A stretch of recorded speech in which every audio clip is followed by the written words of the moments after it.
প্রিয় দর্শক, এনটিভির নিয়মিত সাপ্তাহিক সঙ্গীত আয়োজন তারায় তারায় রচিত অনুষ্ঠানে আপনাদের সবাইকে আমন্ত্রণ জানাচ্ছি। আমি ফারশা মিনা আলান। আমাদের এই মাসের তারকা দ্বিজেন্দ্রলাল রায়। দ্বিজেন্দ্রলাল রায় একাধারে কবি, নাট্যকার এবং সঙ্গীত স্রষ্টা। তিনি 1863 সালের 19 জুলাই জন্মগ্রহণ করেন কৃষ্ণনগরে। আমরা এই পুরো মাস জুড়েই সাজিয়েছিলাম তার গান দিয়ে, তার জীবনের কথা দিয়ে। আমাদের আজকের অনুষ্ঠানে গান শোনাবার জন্য আমাদের স্টুডিওতে আমন্ত্রণ জানিয়েছি দেবনীলা সুরকে। আমন্ত্রণ জানাচ্ছি আপনাকে আমাদের আজকের অনুষ্ঠানে। দ্বিজেন্দ্রলাল রায়ের গান এবং জীবন প্রসঙ্গে কথা বলবার জন্য আমরা আমাদের স্টুডিওতে আমন্ত্রণ জানিয়েছি একাধারে কবি, অনুবাদক এবং গদ্য রচয়িতা রাজু আলাউদ্দিন। রাজু আলাউদ্দিন, আপনাকেও স্বাগত জানাচ্ছি। আপনাদেরকেও স্বাগত। রাজু ভাই, আপনার সাথে কথা শুরু করবার আগে আমরা দেবনীলার কাছে একটা গান শুনে নিতে পারি কি? কোন গান দিয়ে শুরু করতে চান আপনি? আজি নূতন রতনে ভূষণে জন্য।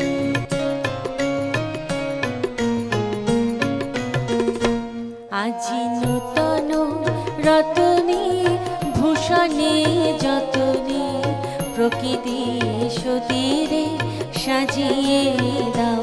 আজি নূতন রতনে ভূষণে যতনে প্রকৃতি সতীরে সাজিয়ে দাও। আজি সাগরে ভুবনে আকাশে পবনে নূতন কিরণ ছড়িয়ে দাও। আজি নূতন রতনে ভূষণে যতনে প্রকৃতি সতীরে সাজিয়ে দাও।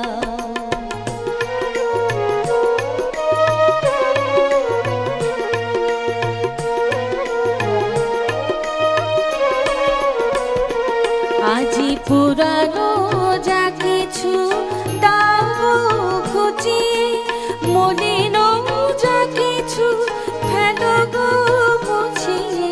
পুরানো যা কিছু দাও গো খুঁজিয়ে, মলিন যা কিছু ফেলো গো মুছিয়ে। শ্যামলে কোমলে কনকে হীরকে ভুবন ভূষিত করিয়ে দাও। আজি নূতন রতনে ভূষণে যতনে প্রকৃতি সতীরে সাজিয়ে দাও।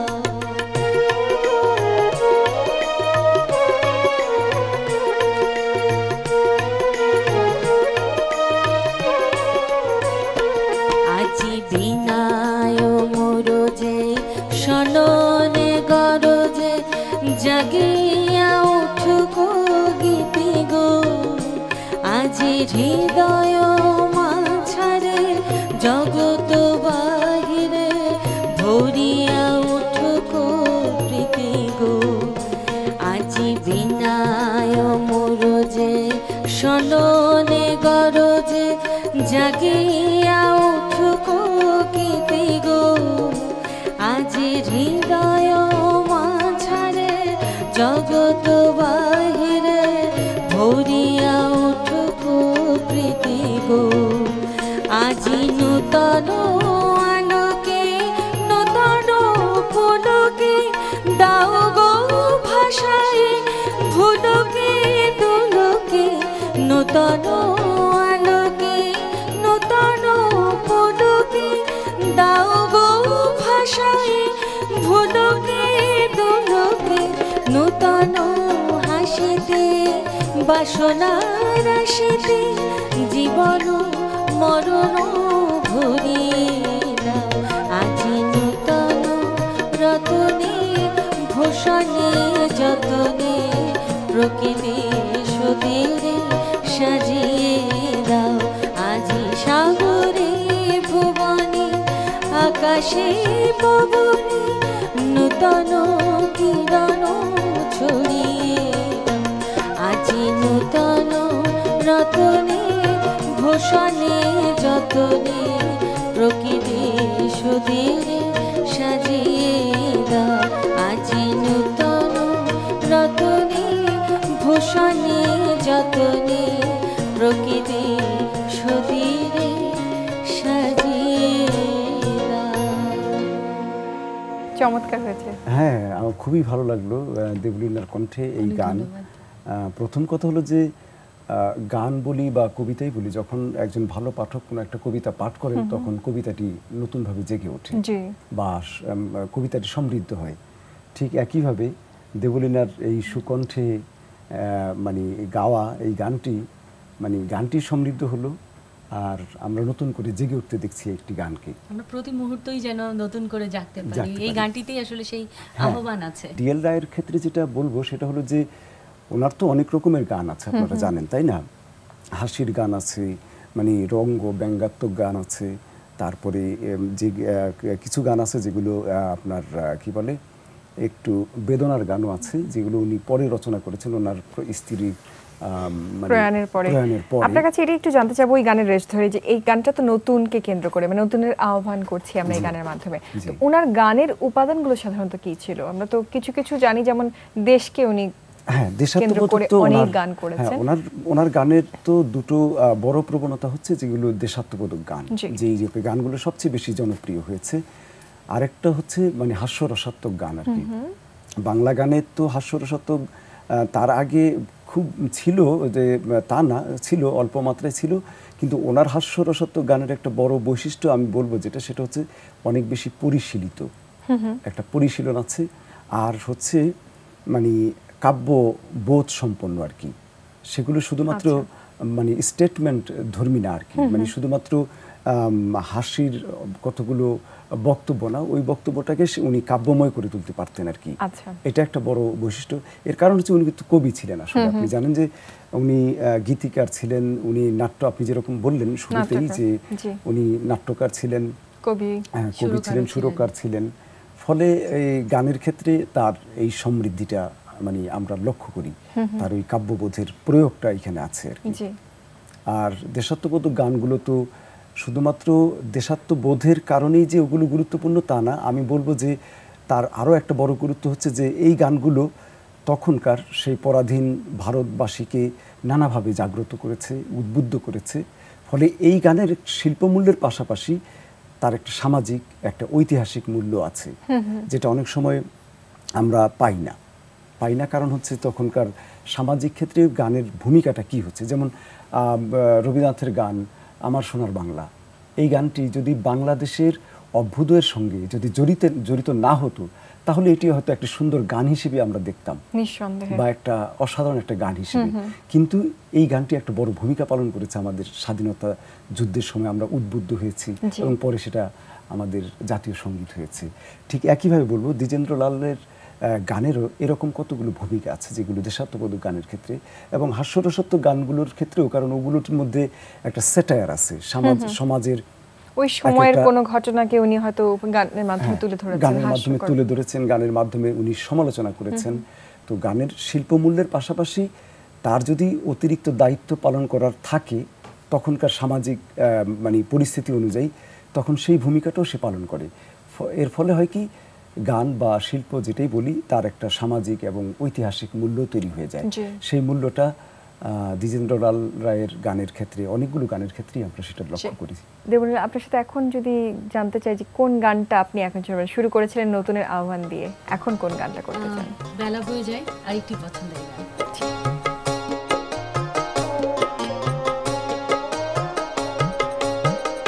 বেলা বয়ে যায় ছোট্ট মোদের বাঁশি তরি, সঙ্গে কে কে যাবি আয়। বেলা বয়ে যায় ছোট্ট মোদের বাঁশি তরি, সঙ্গে কে কে যাবি আয়।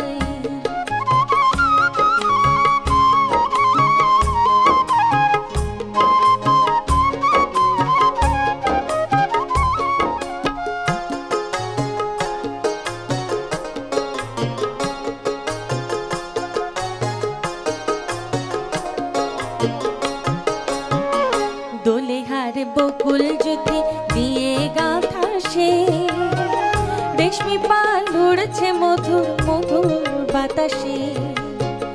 দোলেহার বকুল জ্যোতি দিয়ে গাঁথা সে, রেশমি পাল উড়ছে মধুর মধুর বাতাসে। হেলছে তরি দুলছে তরি, ভেসে যাচ্ছে দরিয়ায় ছোট্ট মোদের বাঁশি তরি সঙ্গে কে কে যাবি আয় বেলা বয়ে যায় ছোট্ট মোদের বাঁশি তরি সঙ্গে কে কে যাবি আয়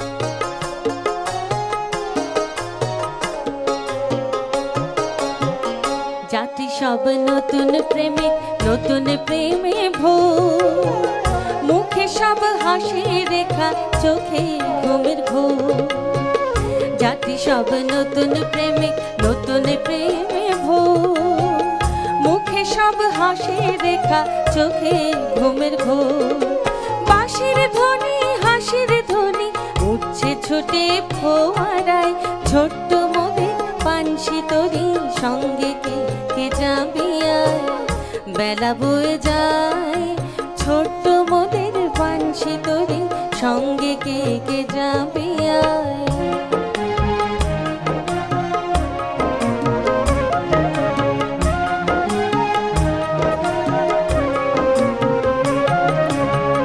পশ্চিমে জ্বলছে আকাশ সাঁঝের তপনে পূর্বে ওই বুনছে চন্দ্র মধুর স্বপনে পশ্চিমে জ্বলছে আকাশ সাঁঝের তপনে পূর্বে ওই বুনছে চন্দ্র মধুর স্বপনে করছে নদী কুলো ধ্বনি বইছে মৃদু মধুর বাই ছোট্ট মোদের বাঁশি তরি সঙ্গে কে কে যাবি আয় বেলা বয়ে যায় ছোট্ট মোদের বাঁশি তরি সঙ্গে কে কে যাবি আয় বেলা বয়ে যায় ছোট্ট মোদের বাঁশি তরি সঙ্গে কে কে যাবি আয় বেলা বয়ে যায়।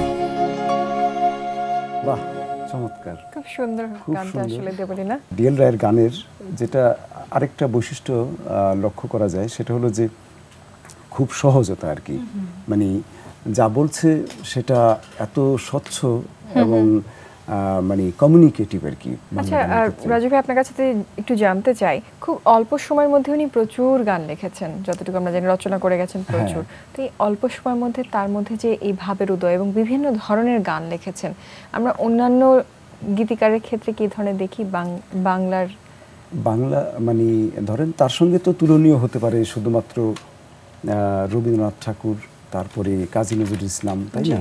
এই বড় দুই বিশাল ব্যক্তিত্ব বাংলা গানের ক্ষেত্রে তার সঙ্গে তুলনীয় হতে পারে। এছাড়া কিন্তু আপনি অন্য যাদের গানের সাথে আমরা পরিচিত, এত বৈচিত্র্য নেই, এটা একটা বড় ব্যাপার।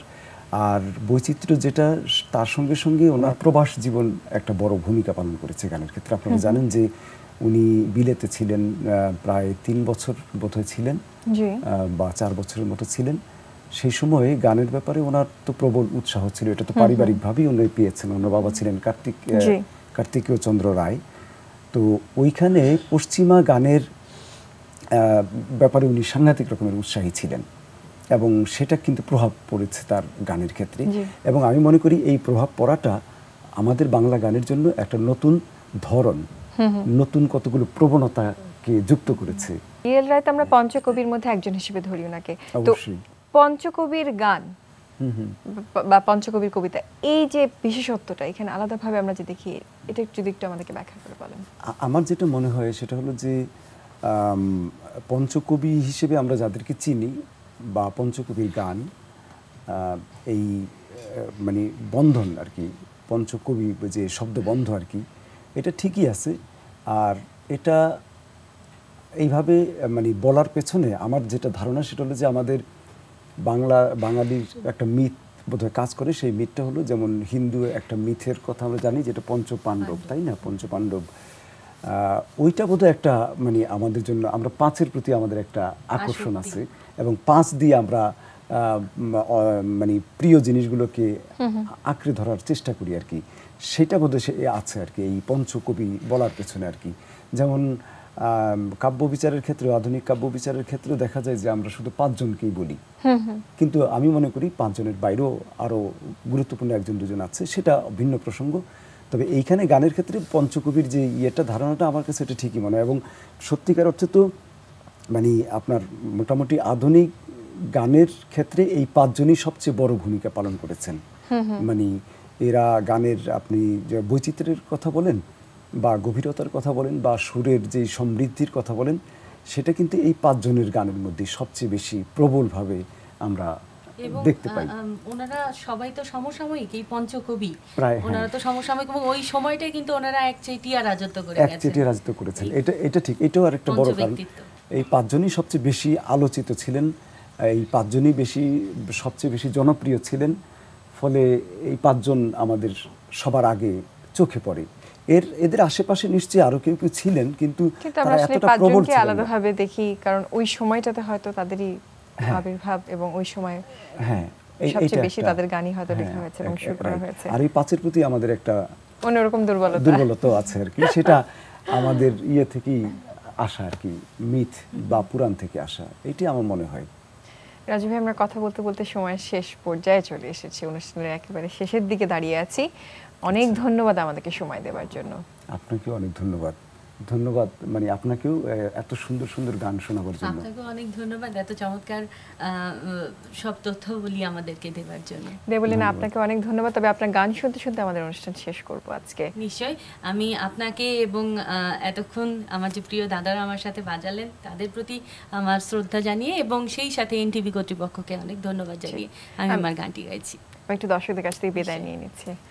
প্রিয় দর্শক, সময় একেবারে শেষ।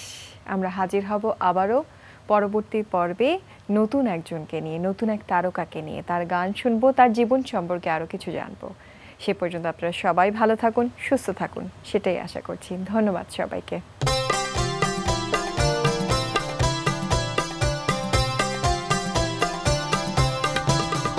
আজি এসেছি বধূ হয়ে হাসির উপগান। আজি আমার যা কিছু আছে এনেছি তোমার কাছে, তোমায় করিতে সব দান। আজি এসেছি বধূ হয়ে হাসির উপগান। আজি আমার যা কিছু আছে এনেছি তোমার কাছে, তোমায় করিতে সব দান।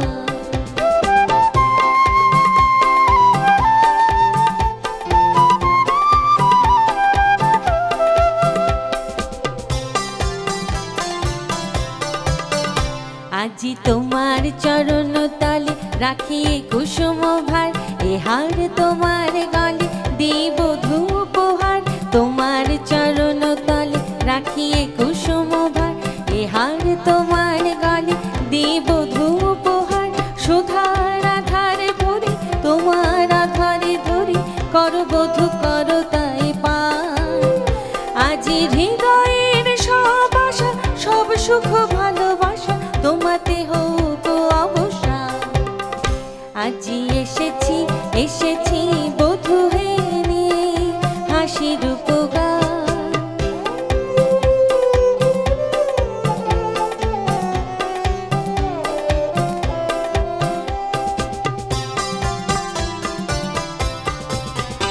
ওই ভেসে আসে কুসুমিত উপবন সৌরভ, ভেসে আসে উচ্ছল জলদল কলরব।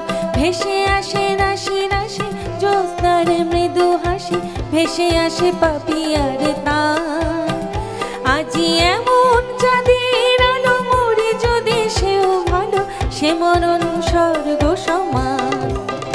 আজি এসেছি বধূ হয়ে হাসির উপগান।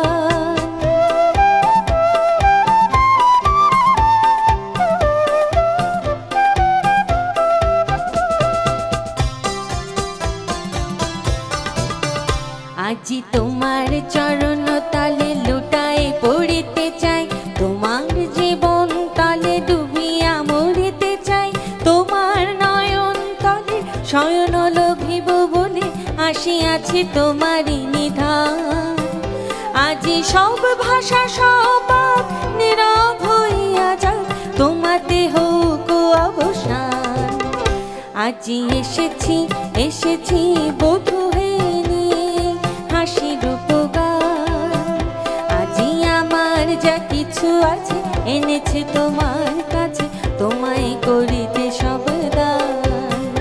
আজি এসেছি এসেছি বধূ হয়ে নিয়ে হাসির উপগান। আজি আমার যা কিছু আছে এনেছে তোমার কাছে, তোমায় করিতে সব দান। আজি এসেছি এসেছি বধূ হয়ে